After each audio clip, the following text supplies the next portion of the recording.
नमस्कार दोस्तों, आज की इस वीडियो में हम जानेंगे प्लान कैसे तैयार करते हैं। सबसे पहली चीज, प्लान होता क्या है। प्लान का मतलब उन चीजों के बारे में विचार करना या उन एक्टिविटीज के बारे में सोचना जो हमें हमारे गोल को या ऑब्जेक्टिव को अचीव करने में मदद करे। और एक बात आप ये भी समझिए, आप अच्छा प्लान तब तक तैयार नहीं कर सकते जब तक कि आपका वाई क्लियर ना हो। दूसरी बात कि हम प्लान क्यों करते हैं। प्लान उन चीज़ों को करते हैं जो अभी तक हुई ना हो, पर हम उसे चाहते हैं कि वो हो और वैसे ही हो जैसा हम चाहते हैं। प्लान करने का सबसे बड़ा फ़ायदा ये होता है कि आप अपने गोल से भटकते नहीं हो, क्योंकि प्लान एक तरीके का रास्ता है जो आपको हमेशा अपने ट्रैक में रहने में मजबूर करता है। आपको हमेशा अंत को ध्यान में रखते हुए, मतलब अपने एंड को ध्यान में रखते हुए अपनी चीज़ें प्लान करनी चाहिए। अगर आप 2020 में हैं तो आप 2025 के बारे में सोचें और आप उस हिसाब से ही अपने लिए प्लान करें।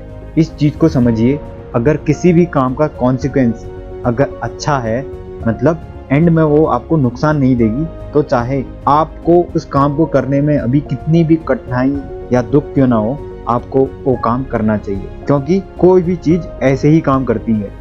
मज़े तो तुरंत मिलते हैं, मगर कुछ समय बाद वह नुकसान दिखाती है। और बड़े बड़े लोग इस बात को अच्छी तरह जानते हैं और इस बात को इम्प्लीमेंट भी करते हैं। आप ये समझिए कि प्लान के हिसाब से सब कुछ नहीं होता, पर प्लान के बिना भी कुछ नहीं होता।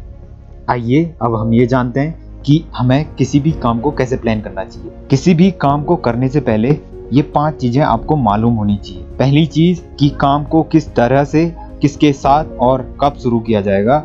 दूसरी चीज़, जिस चीज़ को भी आप करना चाहते हैं उस काम को करने के लिए सफिशिएंट रिसोर्स है या नहीं है, और ये भी कि उस काम को करने के लिए आपकी काबिलियत है या नहीं है। तीसरी चीज़, उस काम को करने का सबसे सही वक्त और जगह कौन सी होगी। और चौथी चीज़, अगर आपका प्लान बिगड़ जाए तो फिर आपका प्लान भी क्या होगा। और आखिरी चीज़, जब हम सफल हो जाएं तो हमें अपने दुश्मनों से बचने के लिए क्या क्या करना चाहिए। क्योंकि जैसे ही आप सफल होते हैं, आपके दुश्मन बनना भी शुरू हो जाते हैं। 90% स्टार्टअप्स 5 साल के अंदर ही बंद हो जाते हैं, और ये इसलिए होता है क्योंकि वो अपनी प्लानिंग को बिल्कुल भी वक्त या समय नहीं देते हैं और सिर्फ अपने जोश के चक्कर में कुछ भी शुरू कर देते हैं। और जोश के साथ बस कमी यही है कि वो सोचने के लिए मजबूर नहीं करती। इसलिए हमें जोश और होश दोनों के साथ काम करना होगा। और इससे ये अंदाजा लगाया जा सकता है कि बहुत सारे लोग अपनी प्लानिंग को बिल्कुल भी समय नहीं देते हैं। इसलिए आप कुछ भी बड़ा करना चाहते हैं या आगे बढ़ना चाहते हैं तो अपने प्लानिंग बहुत सटीक तरीके से कीजिए। आखिरी बात ये, आप बताई गई सारी बातों पर विचार करेंगे और अपने लिए एक बहुत अच्छा प्लान बनाएंगे। अपना बहुमूल्य समय देने के लिए बहुत बहुत धन्यवाद।